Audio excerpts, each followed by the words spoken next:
Thank you very much, John. As a moral theologian, lies are immoral.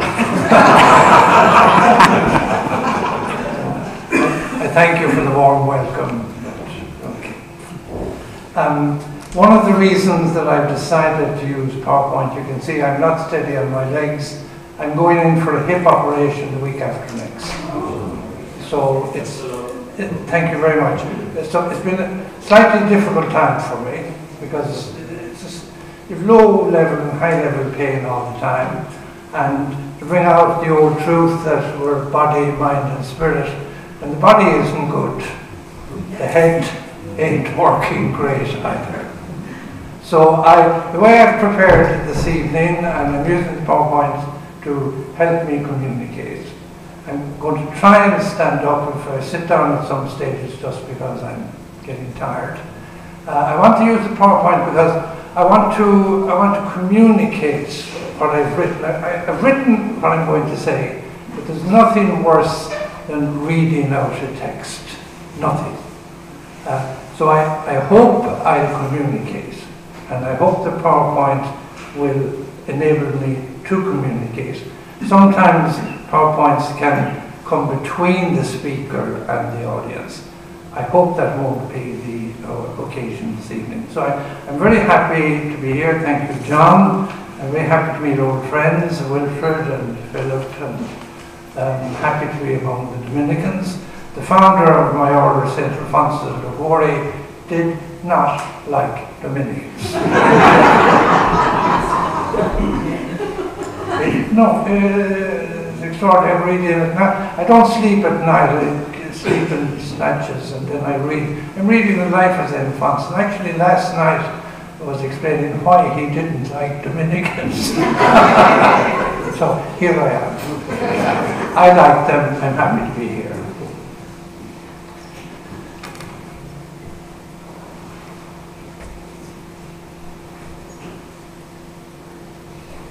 This is the outline. Excuse me if I'm going to be a little bit formal, but it's psychologically helpful to me in my present situation. It's going to be an introduction, surprise, surprise. We'll have an introduction. Then there are three main points. Presuppositions about marriage a generation ago.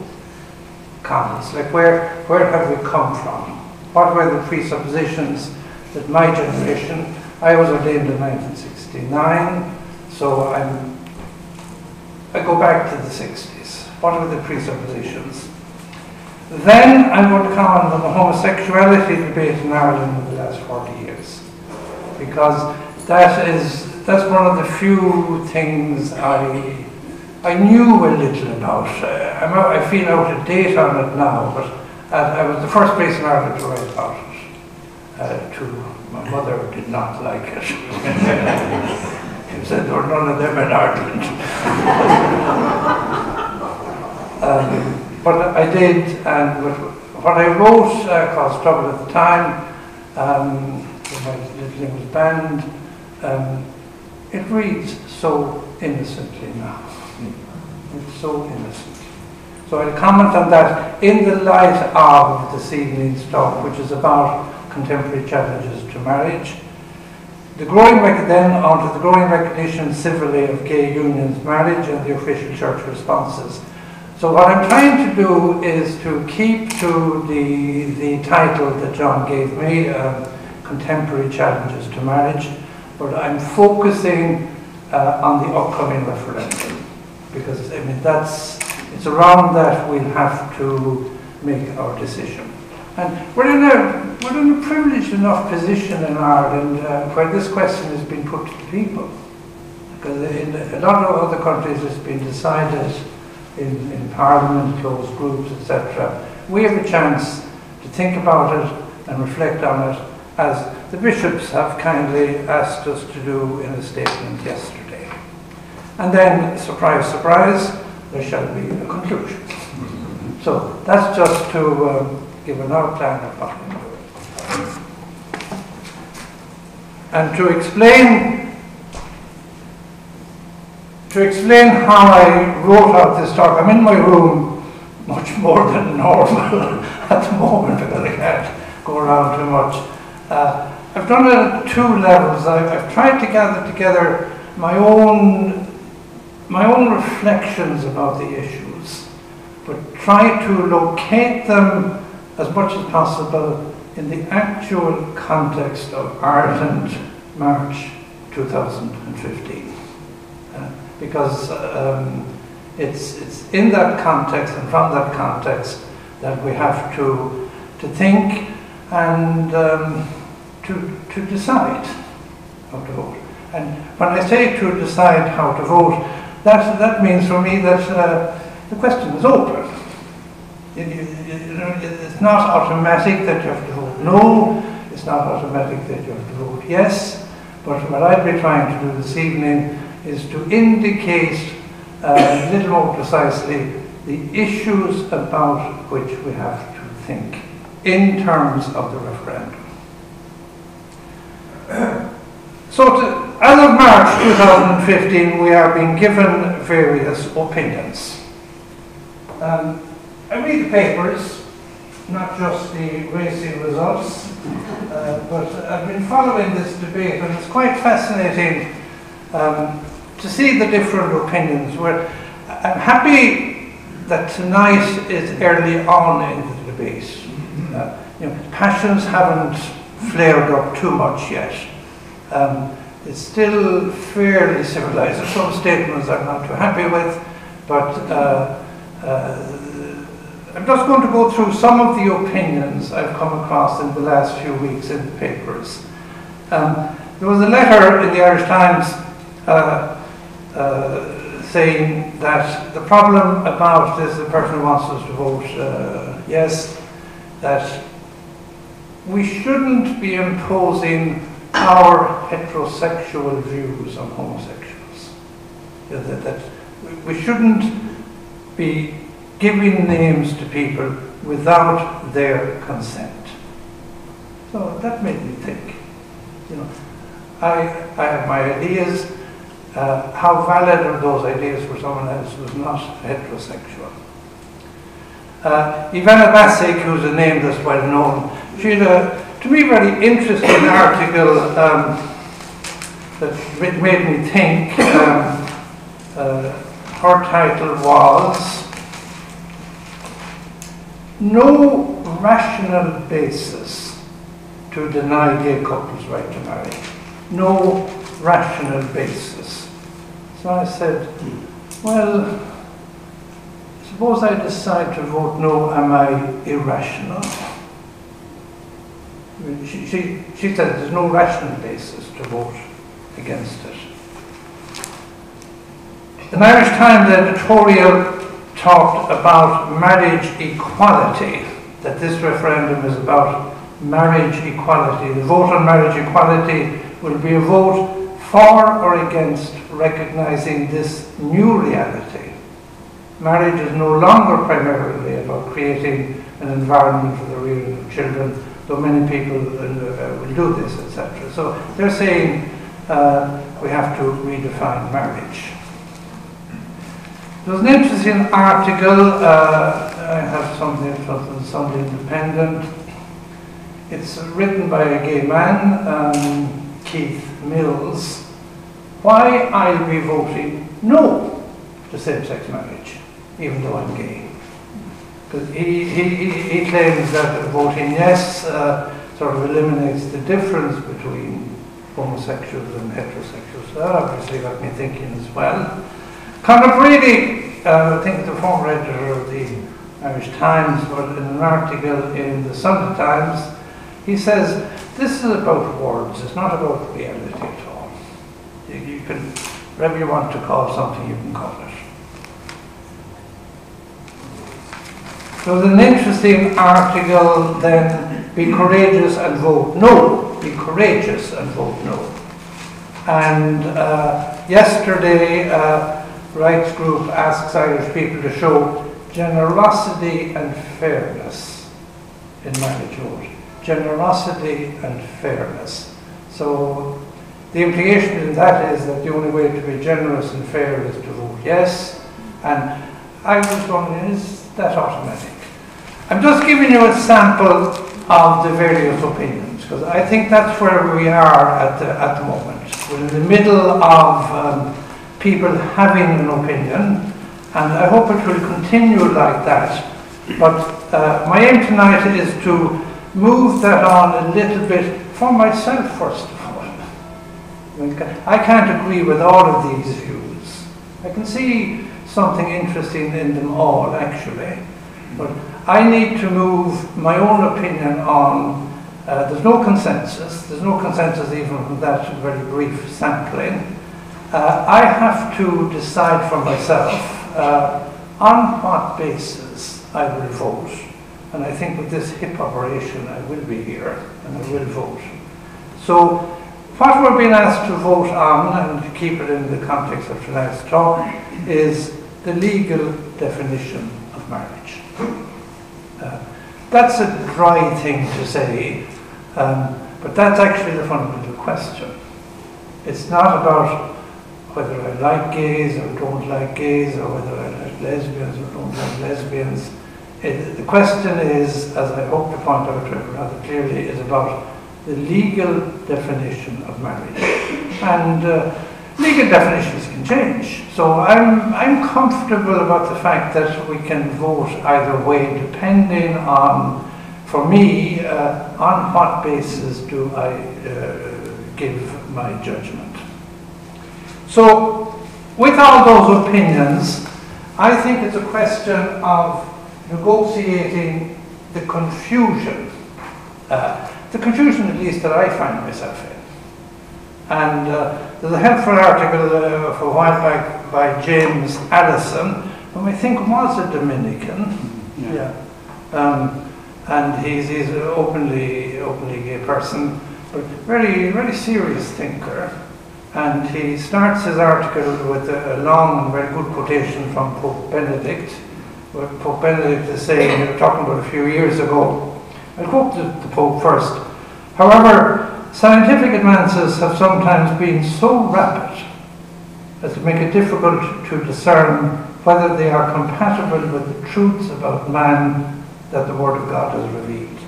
So, Pope Benedict is saying things are moving terribly fast. And it's confusing to know whether the new insights, the new scientific insights, are compatible with the revealed Word of God, etc. Allison goes on to expand on that, and he says, let's remain calm, because consequently every study that aims to deepen the knowledge of the truths discovered by reason is vitally important. So he's saying, okay, there are different opinions, there are different views, let's not get too upset about that, but we as Irish people have been asked to give a judgment, and a judgment about a very serious thing. So I want to make sure that, at least for myself, that my judgment will not be based on what I read the day before I vote. Luckily, we're about 2 months off the referendum, and thanks to the Priory Institute, we have this opportunity you've had it over the last few weeks to think about. I find it interesting that all major political parties in the Republic are favouring the amendment. When all political parties agree to something, I'm a bit suspicious. It's the nature of politics to disagree. And these political parties are sniping at each other about everything. You know, that's the nature of party political debate. All the major political parties are publicly supporting the amendment. The interesting thing about that for me is the consequences for those who might oppose the amendment. I don't think it's so clear-cut that just because the political parties are supporting it, that therefore the rest of us have to. The bishops are, and I'm personally glad of this, they said we're not going to mount a political campaign. And I think that's helpful. They've made their own views clear. but they're not going to mount a political campaign. Individual bishops, Lord only knows. But the bishops as a body are not going to mount a campaign. But it has consequences for those who want to think it out. I'm not automatically going to vote yes because all the political parties are in agreement.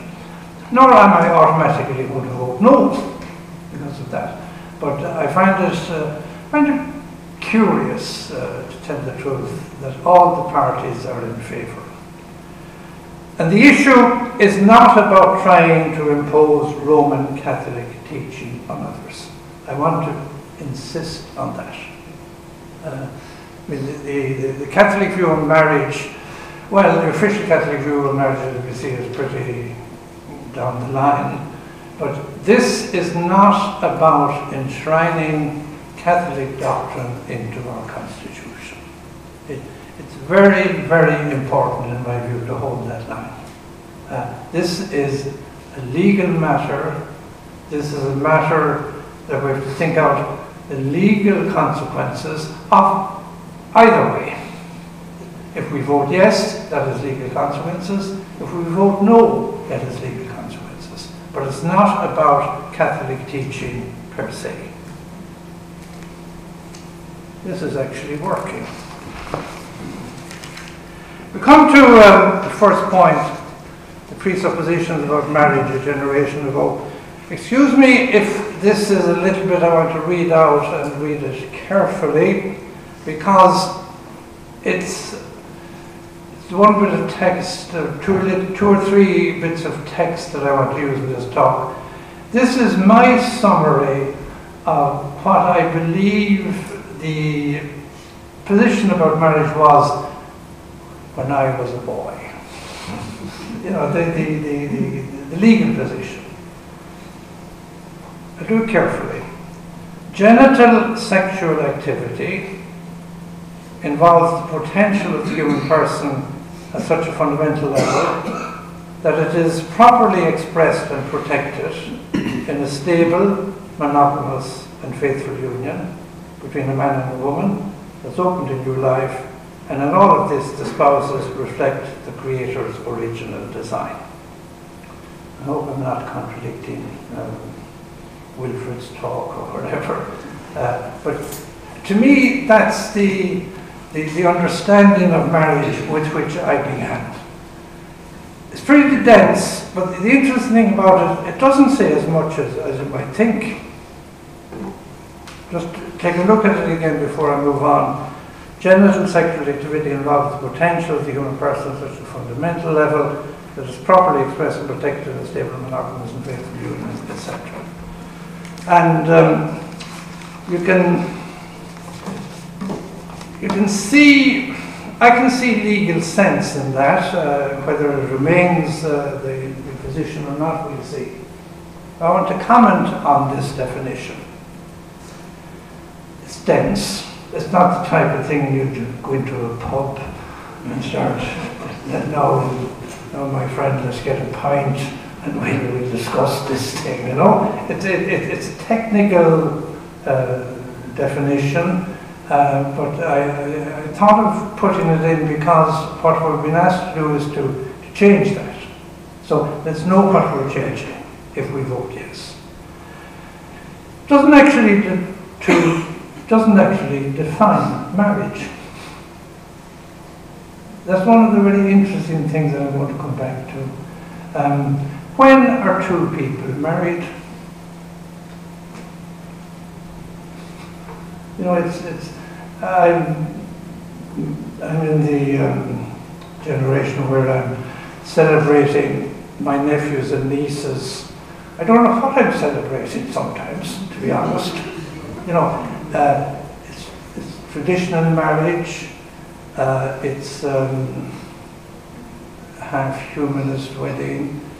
I celebrated a marriage of a nephew of mine in a field the year before last. It was wonderful, absolutely wonderful. And I know what they were doing. They've been living together. They're living in Ethiopia. I did nothing against the civil law, and curiously, I did nothing against the canon law, because they asked me, Uncle Raphael, you're not to do anything you're not comfortable with, and I said, you better bet I won't. But they said, you're not to mention God. And I didn't. And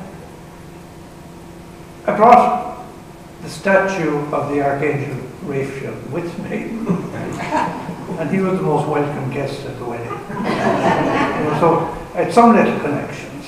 So what they were saying, I think, listen guys, we're married now. You know we've been together, they were living together in Ethiopia, the rest of it.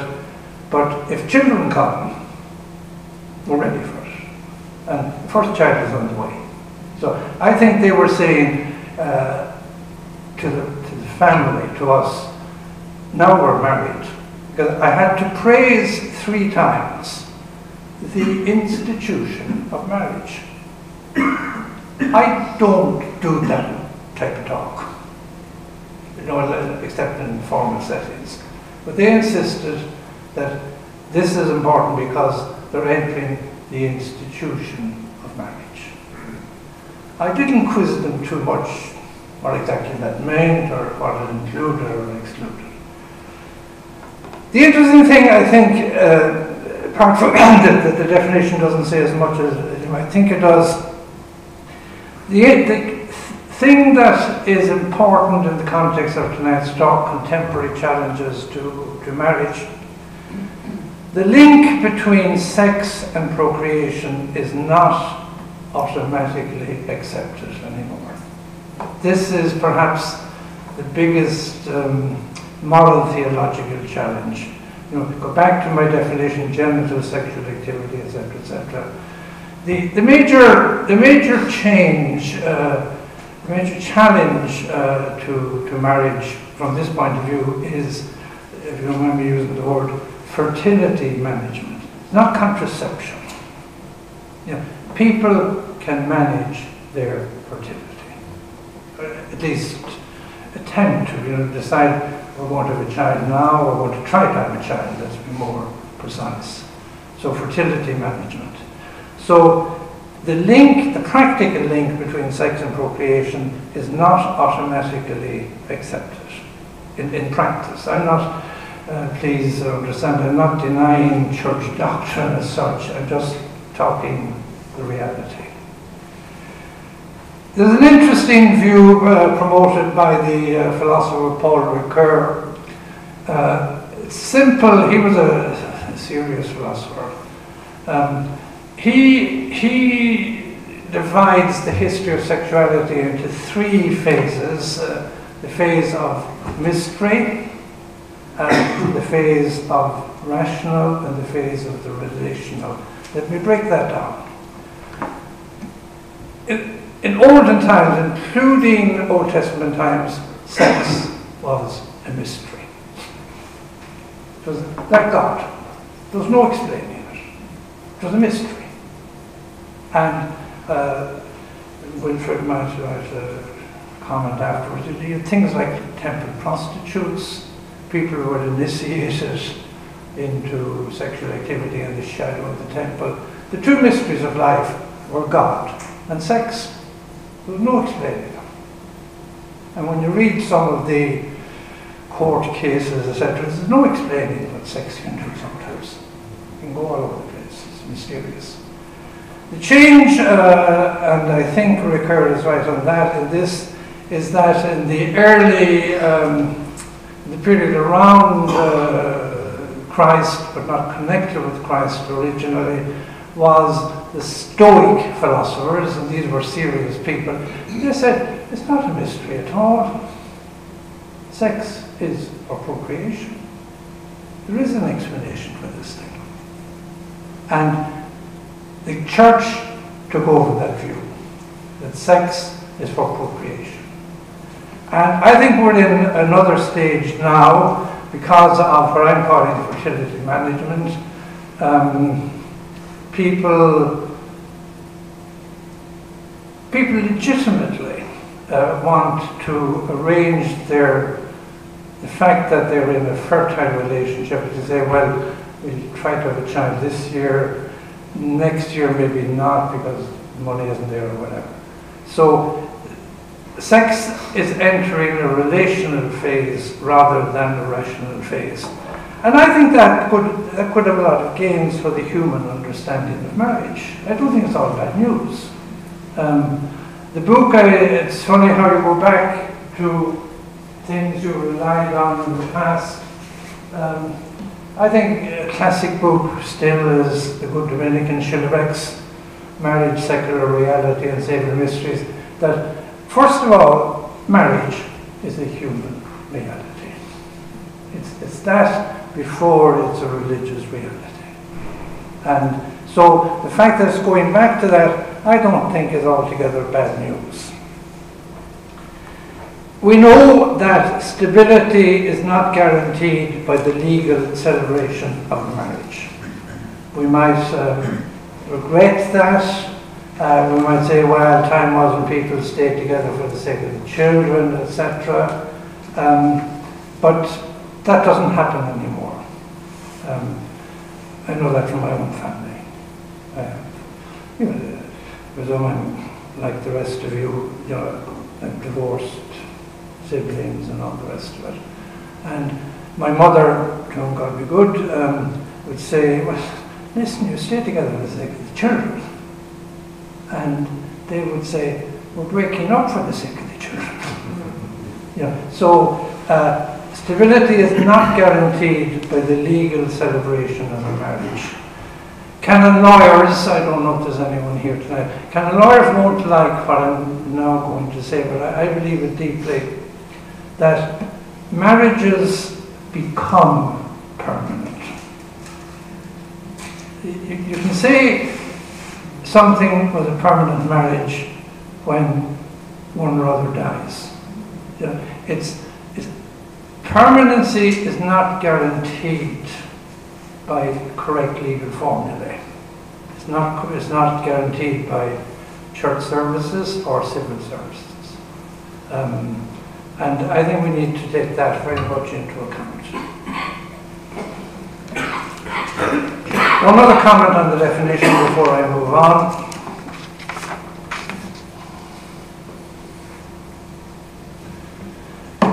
Living together is common. When can we say that people are married? I've touched on that already. Again, just to put it in the context of my own life as a priest, in my early years, I've basically been a teacher all my life, apart from being provincial. And that was the time I learned about moral theology, when I was in charge of these guys. I realized how complex human nature was. But I remember in the early days of the priest, when we were doing letters of freedom, they always gave different addresses. Whether they were living together or not. It wasn't as common then, but they weren't going to scandalise innocent Father Gallagher by putting down the same address. I noticed in nearly all the recent marriages that I solemnized, same address. So when can people say they're married? And that's a very important thing because marriage has to be a free consent. And I've been worried that people drift into marriage or get married for curious reasons. Maybe they want a bit of paper to show to the parish priest to get the child into a school. God alone knows, but it's an issue. All that is the general background, and we come to the proposed amendment to Article 41 of the Irish Constitution.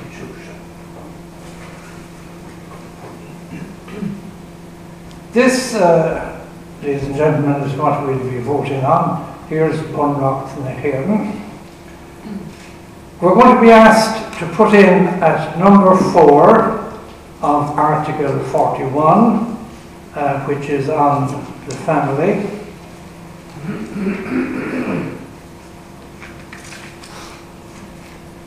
We're going to be asked to put in the words that are at the bottom of that slide. marriage may be contracted in accordance with law by two persons without distinction as to their sex. I don't know if you followed the debate yesterday. Apparently they got the Irishman wrong. Yeah. And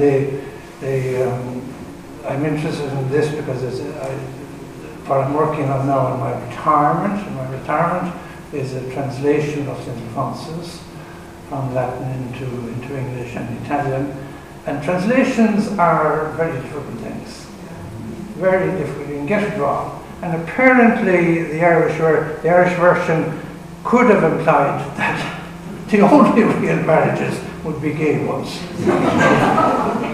Which would be complete irony. So they've retranslated it as of yesterday. But that's what we're going to be asked to vote on. A personal comment which I haven't seen anyone take up, but because I'm sitting in my room and when I'm not sleeping or dozing or whatever, without distinction as to their sex. What about people who are bisexual or transsexual, transgender or whatever? I haven't seen anybody comment on that. The presumption is this is about gay weddings, but the wording there, I think, could be taken as wider.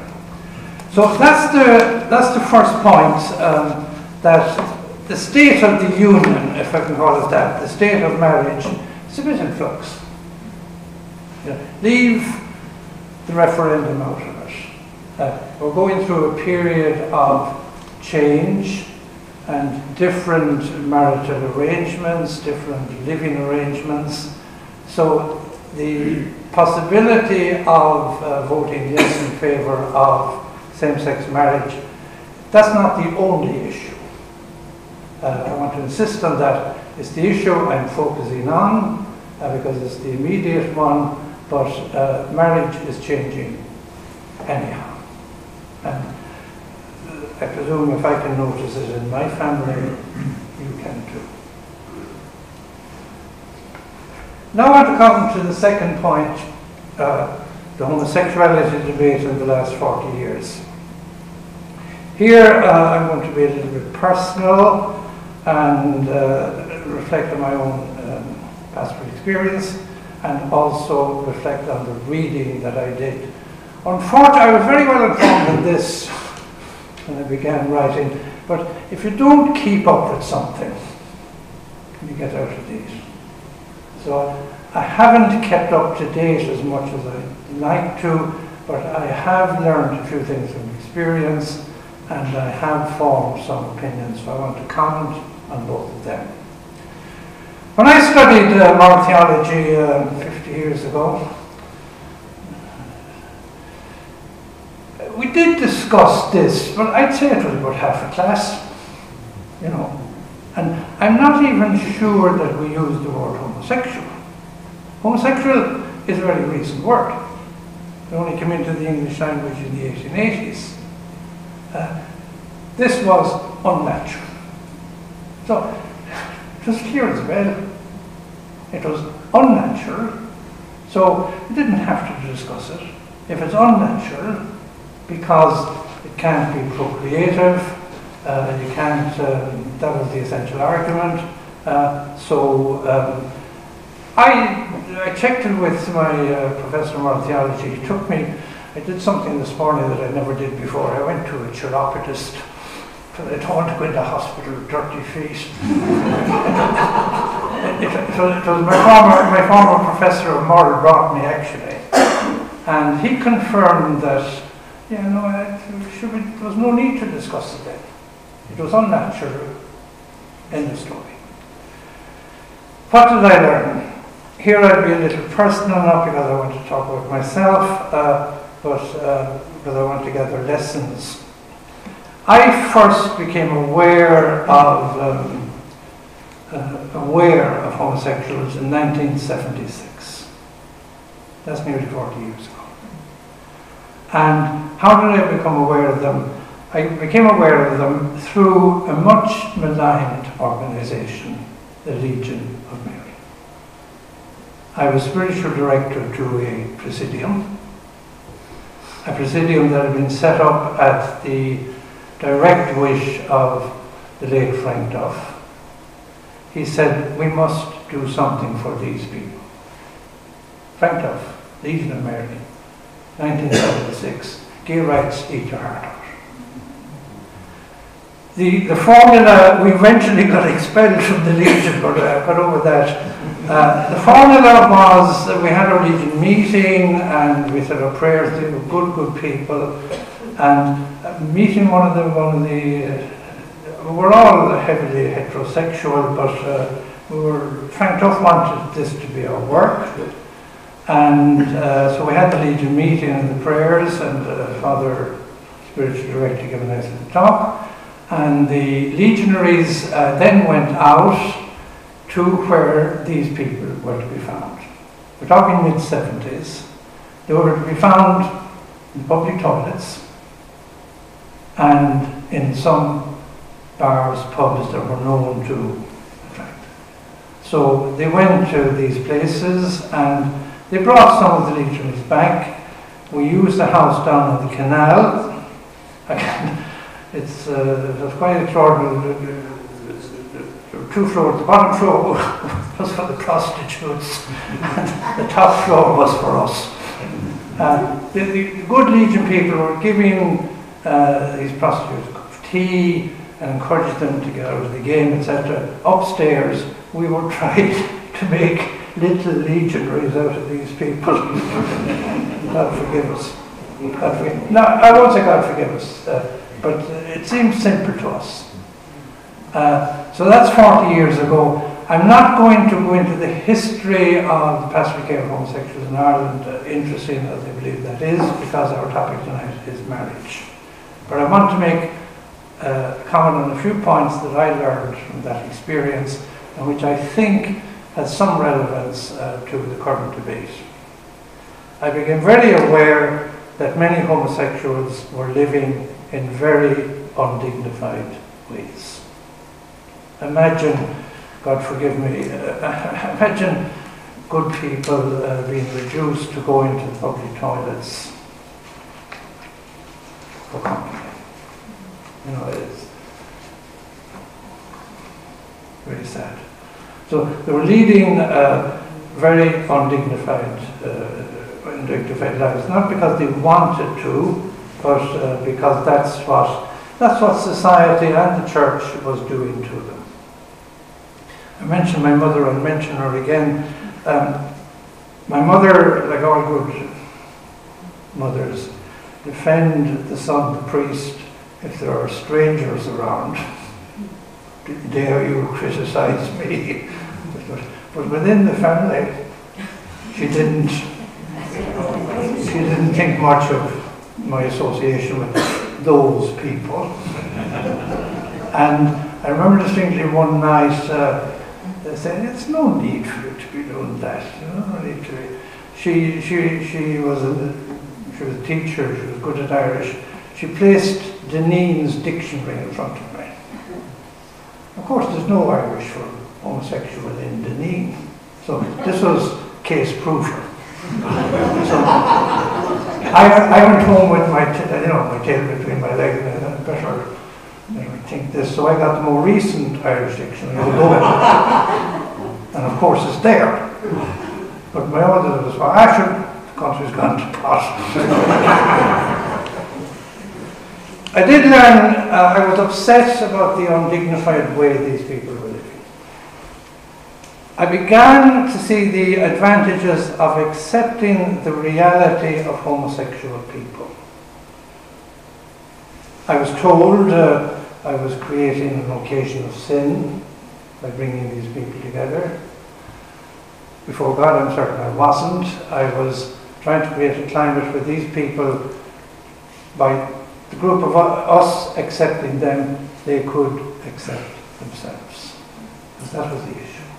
So acknowledging the reality of homosexuality helped these people to accept themselves more family. I remember particularly what we call the family nights, the family days.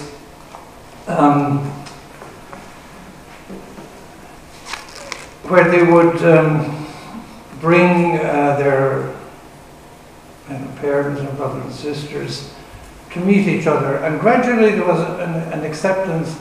You know, these people are normal. You know, leave moral questions out of it. These people are not mad or whatever, but they're normal. They're somebody's son or somebody's daughter. The gap between church teaching and gay experience, that was large, it still is large. We had endless discussions about how to bridge that gap. We didn't make a lot of progress, but the progress we did make was that by helping them feel accepted, they began to accept themselves as homosexuals. Unfortunately, you're talking the late 80s at this stage, and after we first met John and all the rest of it, and I got into a little bit of trouble, a fair number of my homosexual friends cut off contact with me because they said, listen, you're speaking out of two sides of your mouth. You're trying to be nice to us, but your church is saying something else. So that was an interesting experience. But the advantages of being accepted, that's the big thing that I learned. It didn't mean automatically approving, but by giving friendship, by showing acceptance, these people began to accept themselves. I didn't feel so angry about God. The other point about the homosexual debate is more, I'll be briefer on this, but I think this ties in very much to how we'll make up our mind about the referendum. This reflects the reading that I did. It's a little bit technical, but what harm? Homosexual, what does it mean? When someone says to me, oh, you know he's gay, or you know she's lesbian, I'm not sure what that means. It doesn't automatically mean that they're at it all the time. So it's an ambiguous word even still. There are gradations of gender identity, of that I'm certain. Gender identification, that's pretty straightforward. When a child is born, it's a boy or it's a girl. You can say that with some confidence on the basis of physical characteristics, but that may not be permanent. Sexual orientation. We go through different phases of that. A young person can say, oh, I'm gay. And I could say, oh, listen, wait a while and we'll see. Or the more interesting phenomenon, and I met this more among lesbians than among homosexual men, women in their 40s and 50s decide, you won't say decide, they say, but I'm really lesbian. And they leave the husband and start a lesbian relationship. So orientation is something that's a bit fluid. Sexual roles used to be pretty clear. Women didn't wear the trousers, full stop. Sexual behavior is not a constant either. We'd say if you put me, let me not apply this to anyone else, if you put me into an all-male environment for a continued period of time, I might develop homosexual relationships or whatever. So the issue I want to really underline is the last one. The biological understanding of sexuality is a limiting thing. It's a bit like what I said about procreation and the link between sex and procreation. In my view, we're at an early learning curve about understanding sexual identity, gender identity, sexual orientation, etc. And I'll certainly be keeping that in mind when I'm making up my mind about which way to vote. I come to the third and last point. To keep within, I said I wouldn't talk for an hour, but this is the first, so when you're allowed to go a bit freely, you do. The growing recognition of civil unions and marriages and the official church response. You can do this in terms of an argument rather than in terms of details. It's extraordinarily rapid, the movement towards the recognition of civil unions and the possible recognition of gay marriages. When you think that in my time, you solved it all in 15 minutes. Now it's become very quickly. The key legislation in Ireland at the moment is the Civil Partnership and Certain Rights and Obligations of Cohabitants Act 2010. You can copies of that on the infallible Mr. Google, etc. But civil unions are recognised in Ireland. They confer rights close to, but not completely identified with marriage rights. The Irish debate is to be placed within the broader European liberal democracies. And some of the things that I started with is an implication, if we want to be a tolerant, modern, pluralistic society, the way to go is to vote yes. Gay marriage is not the only issue, but it is the immediate one for us. And here I want, in a brief way, to outline what the church position is. Again, I stress, this referendum is not about putting Catholic Church teaching into the Constitution. And anybody who implies that it might be, they're offside. I'm basing this, you can skip this a bit, I'm basing this on the magisterium. That's a technical word, but it fundamentally means the teaching authority of the church, and the documents where you'll find arguments about homosexual marriage, homosexual unions, are published by the Congregation for the Doctrine of the Faith, which is down the level of importance of the magisterium. It's not the Pope. It's not the Pope with the bishops. It's the curial department.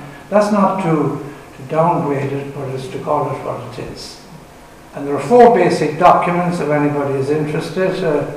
And what's interesting about this for me is the way the church reacts to debates. You know, we haven't been proactive. I think we need to be proactive about what really is a contemporary view about sexuality and sexual identity and gender identity. The church reacts. In 1975, a general statement about sexual ethics. The key document is the 1986 one, the Pastoral Care of Homosexual Persons. Then there were 2 documents in 2003 about civil union and civil marriage, because the movement was beginning then. So the church reacts rather than is creative. Very briefly, what are the arguments?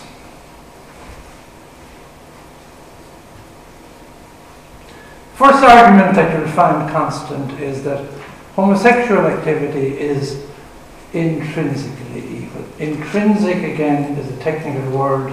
It means it's evil no matter what the circumstances or what the intentions or whatever. Again, that doesn't mean that the church imposes teaching on Catholics. We allow the principle of the lesser evil within the limit of public order. People are free to have their opinions. We would accept that, but we would say, well, you have to, law should guarantee public order. And that's not a stupid position, in my view. It's not stupid to say that democracy has limits. I I came back from Paris last month. I've been working there since I retired. Whether I get back with my leg or not, we'll see. But with the Charlie Hebdo incident, you remember that? That cut the French to the core. Because the French love their liberty. Don't interfere with my liberty. But public order needs, democracy needs some public order. So for the church to say, well, the definition of marriage is an important thing, that's not a stupid position. The issue is whether, in our view, gay marriage would threaten public order. The second point in church teaching, and this is again technical, but we need to understand it. The church insists on the dignity of the person. You can hate the sin, but love the sinner. In my view, the church hasn't got its language right on this one. We talk about homosexual activity being disordered. It's disordered. I understand that in a technical sense, that a homosexual act can't be procreated, therefore it's against the order. I can understand that. But the way we formulate it is we tend to give an impression that homosexuals are disordered, unfortunately. And given the importance of sexual identity, I think that's a bad move. So it's part of our lack of knowledge about sexual identity. So I don't think myself that the distinction between homosexual orientation and homosexual activity is as clear as church documents might claim it is. Then we come to another argument, discrimination. The church is very clear. When I say the church, I'm talking about the magisterium, the Congregation of the Doctrine of the Faith. It's changed a little bit on this. It now says unjust discrimination is wrong. But I'm left with the question, is there any such thing as justified discrimination? It's a serious question. Does everyone have the right to marry? Yes, but no. There are impediments to marriage in civil law. So there could be impediments about gay marriage too. I'm not personally all that happy with rights language. You say that I have a right to do this. And I'm wary of legal solutions to complex moral questions. I'm thinking of the abortion, the endless abortion debate in Ireland. You're not going to solve that with new laws. It's a moral dilemma. And that was brought out fairly recently, where termination was decided by a crowd of lawyers, not by doctors. And homosexuality and gay and all the rest of it, I don't think you'll get to the heart of that through legal definitions. The core of church teaching, or our best ground, is that marriage as a social institution is important. We recognize the fragile state of the union of marriage in general. Marriage is under threat institutionally by many things, not just by the possibility of gay marriages. And the importance of marriage as a social institution, I think, is a worthy concern. So our focus should be on the meaning of marriage and not on an anti-gay bias. We shouldn't communicate that. So I conclude. I've done them fairly quickly because they're not central to the argument about marriage, but it's a plea on my part to make our arguments about the issue before us, the meaning of marriage, and how we assess that. And I don't think marriage will collapse, marriage in the traditional sense, if we pass the referendum, but we need to think carefully about it. I'm going to conclude with two quotations. I decided to take these from other people on the basis that other people are wiser than I am. And one is very recent. It's from the March issue of the Furrow. It's an interesting article by Ray Maloney, a good Jesuit, who's advocating a no vote. And what he says is, and if you don't mind, I'll read this. The values implicit in the law of the land affect us unconsciously, and often cannot easily be put into words. But nevertheless, they do affect how people act. An example would be the change in attitudes to sex before marriage brought about by the legalized availability of contraceptives. If society declares through its law that same-sex marriage and traditional marriage are equal and equivalent, it is effectively saying that marriage is simply about the union of the partners and that children are incidental. This is a fundamentally different kind of society from one that treasures the uniqueness of the traditional family, etc. I think it's a ironic, peaceful statement. He's saying it's the implications of this for how society is organised. To put the other side, I thought about this, I'm taking someone not from Ireland, but a Sulpician priest, Father Gerald Coleman. He lays out the arguments in favour of same-sex marriages. And he has three main points.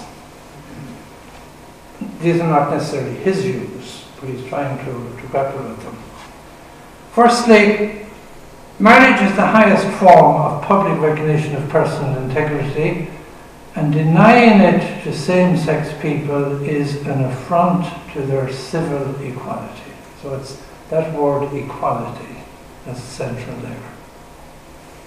Second, sexual relationships should be defined primarily by love and commitment rather than by a specific form, for instance, one man and one woman.